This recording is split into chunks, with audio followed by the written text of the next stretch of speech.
Hey, everybody. Welcome to the Cliff Yates Show podcast. As always, you are in the right place. Let's get right after it. 10 principles. I'm telling you, 10 principles. If you just adopt 1, 2, 3, maybe even just one today, it's going to start a change in your life. Not way off in the future, but actually starting today. I know because some of these principles, if not all of them, I've adopted in the past. Some slipped away and I have to get back after them. And that's one thing to keep in mind. This is a static way of thinking. In other words, you don't get to a point where, okay, now my thinking's right. You got to be after and on it and consistent with it day after day. All right, principle number 1. And I'm always going to give credit where credit is due. And most of the people I follow, Tony Robbins, Dean Graziosi, Ed Milet, Lewis Howes, they give credit to principles and values that can make our lives better every day in every way than they were yesterday. Some of these principles, you can actually research back and find, okay, 2, 3, 4,000 years ago is when somebody first put forth these thoughts and ideas. I see somebody's just kind of regurgitating these things. And that's true in most cases. Even in my case, I'm going to share with you these 10 principles. And they're not really mine, but as in everybody, it's filtered through my life. These are some of the things that I've tried, and because of the results that I get excited about continued study in this area, and I get a thrill still in sharing these with other people. And I do it selfishly. I cannot learn something. I cannot share encouragement, gratitude, an attitude of gratitude, love, affection. I can't put that out without getting that back even tenfold. So I do it selfishly. Serving others, you're going to find out, is going to give you the most fulfilling life you will ever have. Now, I was watching Wayne Dyer this morning. I spent a couple hours studying some of his talks. He's since passed on. He is someone who was a believer in God, but he also studied the Tao Te Ching. The book of the way, right? And he often said, right, there is no way to happiness. Happiness is the way. All right, we're going to go over 10 principles. I'm telling you, they're going to change your life if you'll adopt them. Having the thoughts, having the ideas does nothing without action being taken. So principle number 1, be open to anything but attached to nothing. Be open to anything but attached to nothing. Go forward and be open to anything and everything that people are sharing with you. Even the crazy things that idiots will try to share with you. You know, you can choose how you respond. You can respond with, that's an interesting point of view. Wow, what you said is really fascinating. You don't have to accept it. You don't have to fight it.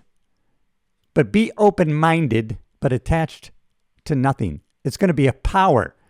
It's going to be a power in your life with that philosophy, that principle, that attitude. And the book that James Allen wrote, As a Man Thinketh in His Heart, So Is He. As a man thinketh in his heart, so is he. I think in his heart is so important in that statement because we have to marry our thoughts with strong emotions. As a man thinketh in his heart. So how you think with emotions is how you are. I think that's really important. And I took some notes. And I think open-minded, attached to nothing, powerful. Principle number 1. But I add open-hearted. Be open-hearted. And that's not always easy to be open-hearted. You have to go forward with an open heart, ready to connect with people, not just on a surface level. Now that opens us up to hurt, right? It opens us up to heartbreak. But if we don't go forward with an open heart, we're going to miss out. We're going to miss out on the juice of life and the love that we might get back if we put those walls up around our heart. As a man thinketh in his heart, so is he. James Allen wrote in his book, As a Man Thinketh. And it was really adopted in the 60s by Earl Nightingale in his famous recording, The Strangest Secret, where he said, we are what we think about all day long. So all we really have to do is change how we think. Thinking is our superpower, and so few people do it. We are what we think about all day long. We should open up to everything and anything that is possible for us. Open yourself up to the possibilities. There is a person in our life who restricts and limits us, ourself. That's the only person. The only person that stands in your way is you. Sounds BS and cliche-ish. Well, it is a cliche because it's true, right? Things become cliches because they're true. That's why they become a cliche. You know, it's still true today that you see and meet a lot of people. I do too. You know, you meet people, they are searching. They are looking for ways and reasons to be offended. They're on the hunt, and there's no limit to the reasons they can find to be offended. You meet them just by talking with them. You know, Ralph Waldo Emerson said, "Who you are, speak so loudly I can hardly hear you talking." In other words, just by watching somebody's actions, you can just tell really what they're all about. But people are out there. That was written many, many hundreds of years ago, is that people are out there just looking to be offended, and still true today. They're hoping to find that reason. There are plenty of reasons. I'm not looking to be offended. I'm not looking for that. No. No matter what I find, by being open-hearted and open-minded, I'm going to respond with, that's fascinating. That's very interesting. How we believe really determines how we achieve. There's so many instances. Let's talk about the placebo effect. Wow. Hey, you know what? I believed, you know what? You took a pill, and because you took that pill, your angina went away. Well, guess what? That pill was nothing but a sugar pill. Well, you know what? If believing that pill took away my pain and my angina in my chest, give me some more of those placebo pills. I want them. Right? Choose what you believe. Even if the thing you're believing in is just an avenue for a positive result. It's how you believe. That's how you're saved. Jesus told a lady who was, right in the Bible, this lady just was fighting and just trying to touch the garment of Jesus. And she touched the corner and she was healed. And Jesus felt that energy. He felt the vibration of her. He turned and he told her, by your faith, you're healed. It wasn't by touching my garment, but by your belief in that you are healed. So principle number 1, be open to anything, but attached to nothing. And you'll claim your power. Principle number 2,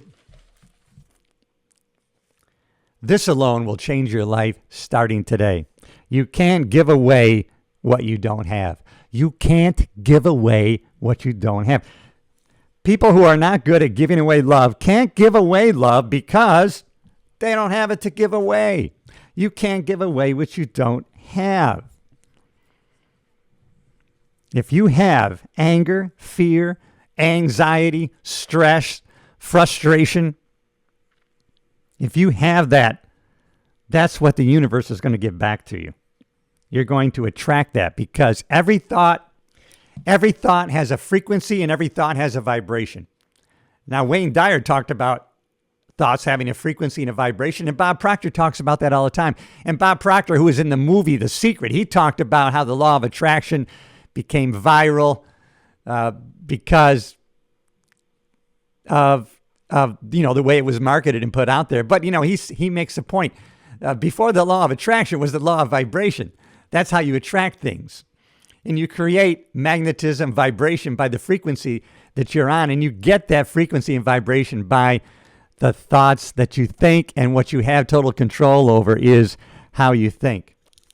If you have love in your heart, if you have love in here and you give it out, and you can give it out because you have it. But people who have trouble giving out love have trouble giving out love because they don't have it. You can't give away what you don't have. That's the principle. Number 2, there's an ocean of abundance out there. I want you to look at the metaphor of the ocean. The ocean represents the ocean of abundance that is available to every one of us. And you can go to that ocean of abundance with big, big trucks and load up those waves of abundance, and it will not affect the level of the ocean. It's too infinite. It's unlimited. Or you can go to that ocean of abundance with an eyedropper. That's up to you. But the ocean of abundance is there and available to all of us. You decide if you're going to go there with a pickup truck or a eyedropper. I choose to go with the pickup truck. You can go to the universe with a give me, give me, give me, give me attitude, and the universe is going to come at you with a give me, give me, give me attitude. But if you go to the universe, I don't know how many times I can talk about this year after year. If you go to the universe with, how can I serve others? How can I be of service? The universe comes back to you with, how can I be of service? How can I serve you? It's a mirror. It's a boomerang. What you put out is going to come back to you. That's why I get addicted to getting better every day in every way than I was yesterday, and then pouring it out. If you have a glass that's full and you never pour it out, you're never going to have room to bring more in. Pour it out, and the more you pour out, the more it'll fill up. It will be unlimited. It's an ocean of abundance. That's principle number 2. You can't give out what you don't have.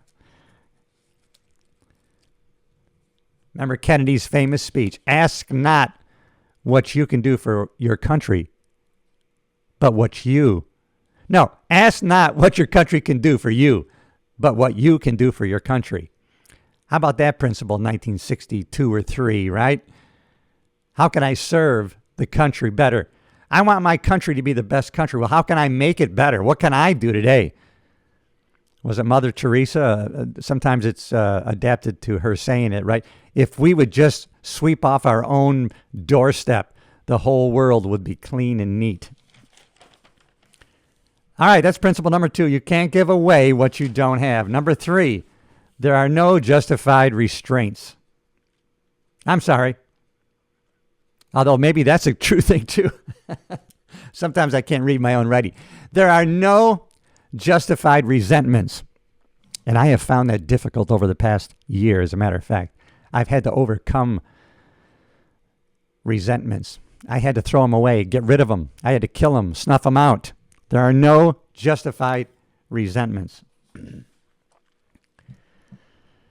You're going through an unwanted divorce. You have a cheating spouse. You have a business partner that cheated you and ruined your business, took all your money. Whatever abuse you took, whatever abusive relationship you were in, somebody walked out on you after 30 years of marriage. If you hold on to that resentment, you are always harming yourself, and you're always creating in you a sense of despair. Boy, I can relate to that. I've had a sense of despair. I had a sense of despair for months last year, going through a winter in my life, and I often talk about the winter, right? Recognizing the seasons, recognizing patterns is the secret to success, but then adapting to the patterns, right? Don't plant in the winter. You'll starve. Plant in spring, harvest fall, then you'll make it through the winter. Recognizing patterns, number 1. Number 2, adapting to the patterns.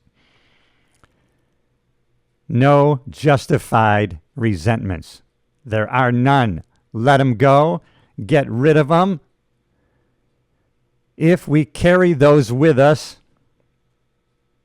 we create in ourselves despair. There's a key concept, right? We create it. Every feeling that we have, and we can say how justified these feelings are, but we create the feelings. We are the creator, right? We are created in God's image because we are given the power to create if we'll do it. But we can create whatever we want. So we need to let that go. Not that it didn't happen to you. You know, Wayne Dyer said, no one dies of a snake bite. The bite itself doesn't kill you. It's the venom that enters your system and takes over that kills you. It's the venom from the bite. The bite itself does not. I like that metaphor. Okay. Oh, I know what. He gave Okay, Wayne Dyer gave credit to Regis Philbin for this metaphor, for adopting this way of thinking. There are no justified resentments. All right. He talks about Regis Philbin. Remember Philbin, who used to host Who Wants to Be a Millionaire? And there was like 2 levels before you got to the big money, right? One was the $1,000 level. And you could get to that level by answering 5 questions were pretty much, how many fingers on each hand. And so they were pretty easy to get to that level. So if you'll just adopt this first level, that's very easy, it'll start to change your life. And it's like Who Wants to Be a Millionaire? We can get to this level easy, right? If you get this, it's going to make a big difference. Send blame out of your life. For any conditions that you have in your life, the blame for it, send it out. It's gone. Get rid of it. Blame has to go. Blame has got to go. Now, the next level. And Who Wants to Be a Millionaire? I think it was the $32,000 level. Now, to get to that level of this, to adapt it to this principle of no justified resentments, the 32,000 level of this philosophy. No more blame. Send love in response to hate. That's the next level to get to. Send love in response to hate. And I forgot who he quoted, but Wayne Dyer said this in a quote of someone else from 1,000+ years ago. Be steadfast. I have to be steadfast in my abstention to thoughts of harm directed toward others. I got to be steadfast in eliminating any thoughts of harm towards others. That's the next level stuff. No matter what comes my way, I'm going to have come out of me what I want. No matter what happens to me and comes into me, I'm going to control what comes out of me, and I choose love. Choose love in response to hate. It's really a biblical principle, right? Love your enemy. It doesn't say like them. It says love your enemy. Pour love out. In other words, no matter what they're giving to you, pour love back. Because otherwise, think of what we're carrying with us. It's crazy. We want to, in response to hate, respond by putting out what we want, which is love. And love is energy. Love is a frequency. Love is a vibration. So you're going to attract that into your life. Change your thinking. Change your life. This is a big one. Don't die with your music still in you. Don't get to the end of your life and you never played that song. Each of us has a song, music, something that's in us. You have a heroic mission in you. All of us have it. You have it. You have it. You have a heroic mission in you. There are no accidents in this universe. There are no accidents. Go forward with that philosophy. Don't die with your music still inside you. We all show up with purpose. I know you have a book in you. You have a song in you. You have music in you. You have a desire in you. Maybe you want to have a coffee shop in Miami. Maybe you want to raise horses in Iowa. You have it in you. You know what it is. Whatever it is, regardless of what others think about you or their opinion of you and what you desire, no matter what, do not get to the end of your life knowing that music in you has not been played. Don't die with your music left in you. Don't do it. You know what it is. We're all giving it. You have it inside you. I'm telling you. You have that book. You have that coffee shop. You have those horses. I don't know what it is. You only know. God put it on your heart. I'm always telling you. You have big ambitions, big ideas, big thoughts and goals, and you have to be careful who you share that with, because when you share big ideas, big goals with small-minded people, they shit on it. And maybe not with a negative intention. They shit or poo-poo it because sometimes they're thinking they want to protect you. Sometimes they're doing it out of love because they can't connect with what God has put on your heart to do, with the music that's still in you. All right, principle number 5, everybody. You got this, man. Embrace your silence. Dr. Wayne Dyer, he said he used to always call Deepak Chopra. You know Deepak Chopra? You know, if you haven't, check him out. He's really kind of a new thought leader, kind of I don't know if he's a Hindu or a Buddhist or what, but he always, in response to challenges that Wayne Dyer would call him about, he would say, meditate. Meditate. But this is happening to meditate. Meditate. Embrace the silence. Embrace silence. It's a Bible thing too, right? Get alone. It says get alone. Go into your closet in the morning and be alone with God in your thoughts and talk to God one-on-one. What is a prayer but talking to God one-on-one? You don't have to follow a menu or a program of thou, this, and that. Just talk to God one-on-one. God wants a relationship with you. Whatever your beliefs are, embrace silence is principle number 5. If you can do that, getting quiet, meditating, getting peaceful, you're connecting. There's only one power in the universe. And whatever you call it, for me, it's God, Jesus Christ, my Lord and Savior. Time traveled here as a human so that we would have a way, the only way to connect with God. But whatever you call that one source, which is undividable for all of us, no matter what you want to call it, divinity, Judy, spiritualness, soul, consciousness, whatever you want to call it, there is only one power in the universe. I don't know who this guy is, but Wayne Dyer quoted Alan Lutt. He said, you can't get wet from the word water. It's not what we call something that gives it its substance. You can't get wet from the word water. It's not the word that we give to it, but it's in the power itself. And the one power in the universe that's undivided, indivisible, that one source that we need to connect with, that we can by embracing silence, getting alone, meditate, be alone with your thoughts, and don't be afraid of it. This one power that flows through everything and everybody is omnipresent. Says in the Bible, even God is omnipresent. But whatever you call the power source of the universe, there's only one. It's undivided, and it's everywhere. It's omnipresent.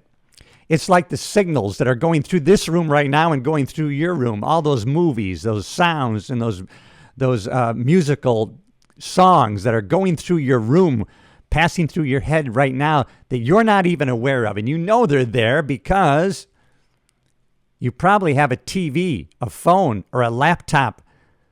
If you tune into that frequency, it takes those waves of frequency and vibration in the air and transfers them to your device, and you see them as if, there's the movie, there's the music.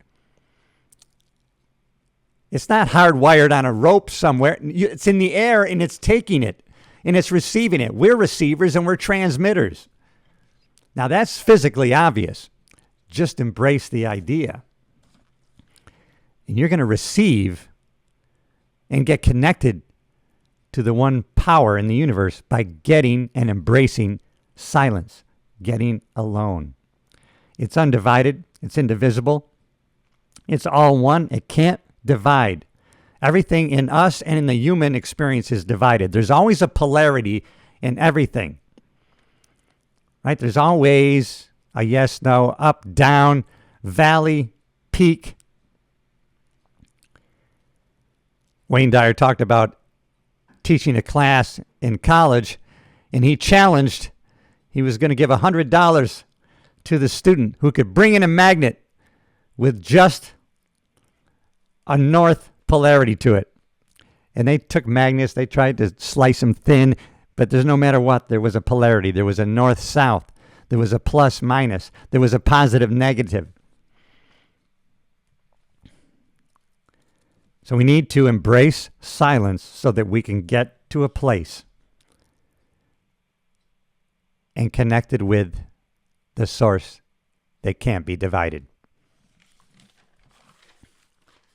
Number 6, give up your personal history. Wow, this is tough. My God. I mean, the challenges that I'm giving us today, they seem like a lot. And they are. They are hard. But we can do it. We can do it. Giving up our personal history. My God, I find this tough. Giving up our personal history. If you don't have a story, you don't have to live up to it. We all have these bags of shit, right, that we carry over our shoulder. We carry them around with us, right? Things that people have done to us that we carry, and it's a heavy burden. And we bond ourselves to these past hurts. And every once in a while, we reach into this bag of shit and we smear it all over our face, right? Because we're bonded to it. And then we wonder why our life stinks, because we're carrying this bag of shit from our past. Give up on your personal history. And Wayne Dyer talks about a story. He was, I think it was Miami. Place doesn't matter. He was doing a book signing. A lady who was in great despair. Her husband of 30 years left her. She couldn't stop ruminating on it and feeling so sick. She was getting herself sicker and sicker by the way she was thinking. And she got to Wayne at the desk of the book signing, and she said, "You've got to say something. You've got to say something to help me get over this." And Wade said, "Give up your personal history. Merge yourself here, now, into this very moment. Embrace the past, accept it, and then throw it away. Get rid of it." He picked up a hat. When he was given the description, he picked up a hat and he says, "This is your personal history. We can't leave it over there in the corner because it's always going to be there for us. We can always go back to it." So he picked it up and he said, "No, embrace it. Embrace this history. Accept it. It got us to where we are today. That's a fact. And then throw it. Throw it away. Get rid of it. Personal history. Gone. Toss it away." Alan Watts talks about the wake, right? And hey, this is very appropriate now that I'm on my island here and I have to boat here and boat everywhere. But Alan Watts, one of the great thought leaders, I would say, I think it was in the 50s and 60s, right? He talks about the wake. The wake doesn't drive the boat. It's just the trail that's left behind. Man, I'm going to think about that metaphor all summer long as I'm driving my boat. That wake's not driving the boat. It's the trail that's left behind. Our personal history is the trail that's left behind. Give up your personal history. 6. You got this. It's just the way that's the wake of our life is the same way. It's just the trail that's left behind. Merge into today now. Right here, you and me. 7, you can't solve a problem with the same mind that created it. We have to change. If nothing changes, nothing changes. Change your thoughts, change your frequency, change your vibration, your life changes. That's how I got all into this damn self-improvement, personal growth, that I've been immersed in for 35 years because I changed my thinking. When I changed, things began to change for me. Oh, wow. I've always had the power. I just didn't take it. I was blaming my negative relatives of the economy, the president, what they were doing to me. Had nothing to do with my circumstances. It was the way I thought about it, the meaning that I gave to it. That's where the power was that I was giving away. And when I claimed it, things began to change for me. Change your mind. Change your thinking. If you think a relationship isn't working, if you're in a relationship and you think it's not working, start looking into that person's eyes and start thinking about everything you love about them. Start thinking of everything that you like about them. And this relationship is going to thrive. If the person on the other end has the will to do the exact same thing back to you. But you you adopt that philosophy, that way of thinking. Think a relationship is going bad, start looking at that person with everything that you love about them. You can't solve a problem with the same mind that created it. You can't put your foot in the same river twice. It's always changing. Change your thoughts. I want to slap you in the face with that philosophy. Only because I filtered it through my life and I saw the results that I got, and I got excited and immersed in a new way of thinking, and I got a new way of getting results in my life. That doesn't mean life doesn't happen. I've been knocked down recently. Winter's going to come. We know that, but we recognize patterns. And so we know after winter, spring is coming, and we can take solace in that. All right, let's get to principle number 8. You guys are doing great. You're changing your life every day in every way, better than it was yesterday, and there's no greater joy than sharing the way you're changing with other people. Having a positive impact on somebody else's life by what you say and or do, and they've taken notice. Maybe they've taken action on something you said, or by the example that you set for them, and maybe they come back to you and they tell you. But even if they don't tell you, that doesn't mean it didn't happen. The absence of evidence is not evidence of absence. I remember sharing that about 2 weeks ago, and now it just came back to my head because I've been repeating that. The absence of evidence is not evidence of absence.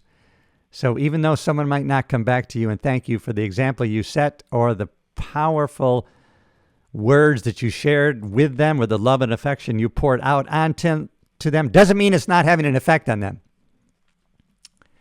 All right, number 8, everybody, treat yourself as if you already were what you'd like to become. Treat yourself as if you are already where you would like to be in your life or who you would like to become. Treat yourself as if you've already become that. Act as if. Create that image in your future. I talk about this all the time. Create a compelling image of yourself in the future of where you would like to be and or become, and then reverse engineer back to where you are today. Start acting like that picture now, even though you're not there yet. Start acting that way and take the next step, right? When you're going upstairs in your house, right, you don't automatically leap to the top step. You see it, you know where you're going, and then you look down and you take the first next step, and then you go from there. And the same goes for your life. You guys got this. I'm so excited about what you're going to create and do in your life that it's, you know what? I'm about to jump up in the air and click my heels. Yeah. You want to see yourself as the person that you want to become. See yourself already that person. And it goes back to the theater of your mind. Too many people are casting themselves as an extra in their own movie. Damn it, you're the casting director, you're the producer, the writer, and you're the star of your own movie. Get into your head and start seeing that theater of your mind.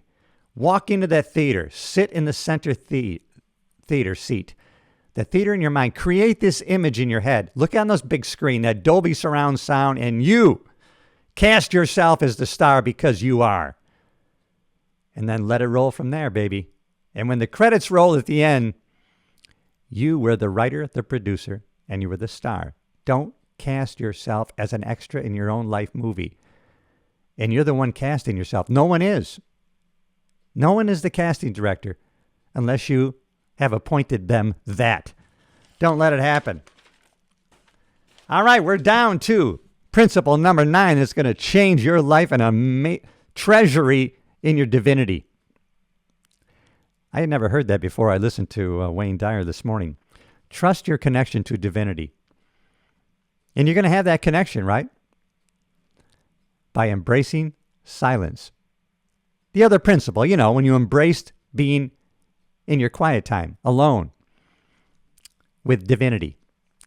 Treasury is in your divinity. Trust your connection to the divine source, knowing with certainty you're God's highest form of creation.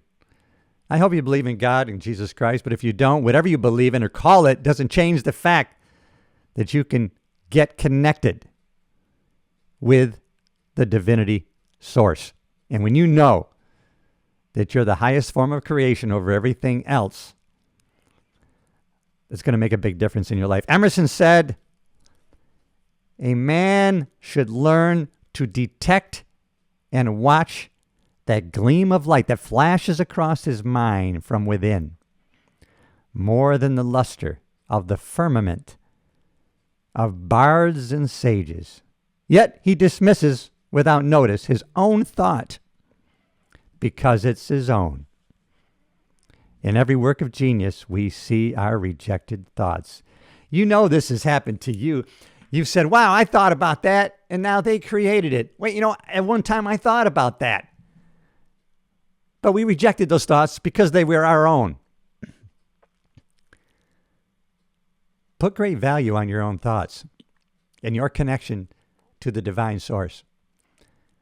Treasure your connection to divinity and put great value on your thoughts.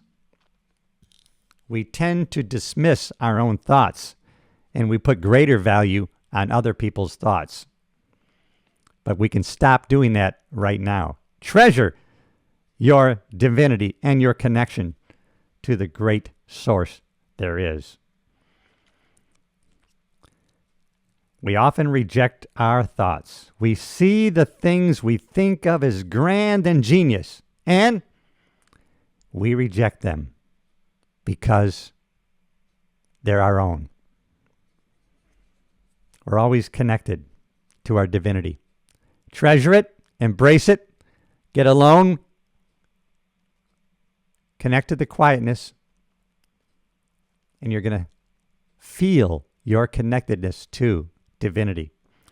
All right, our last principle. I'm so glad you're here, everybody. Wisdom is avoiding all thoughts that weaken us. That's what wisdom is, right? You have knowledge, right? That's just taking in facts. And then we have understanding, the big picture and how those facts interrelate to the world and us. And then we have wisdom, how we can best apply those thoughts and understandings to our life and our relation to our life, to everything else. And we are connected to everything else. When we see somebody in need, going through despair, going through troubles, we see ourselves. We are connected to everything and everybody in a certain way.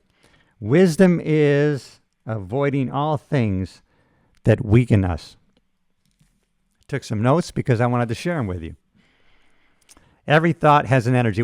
How many times, I'm going to pound this into your head every day. Every thought has a frequency and has a vibration. Every thought. Do you ever notice these people? I keep attracting abusive husbands into my life. This is my fourth abusive husband. Well, now you got to look at you. You're attracting it. Whatever thoughts you're creating is creating vibration and a frequency that's attracting that kind of person. Change your thoughts, change your life. If nothing changes, nothing changes. If you have thoughts of shame, fear, stress, and anxiety, they weaken you. We want to get rid of and eliminate thoughts that weaken us.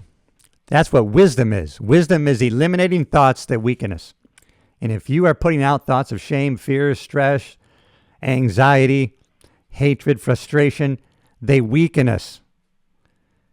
We want to be creating thoughts of gratitude, empathy, love, joy, God. Those are the higher frequencies, right?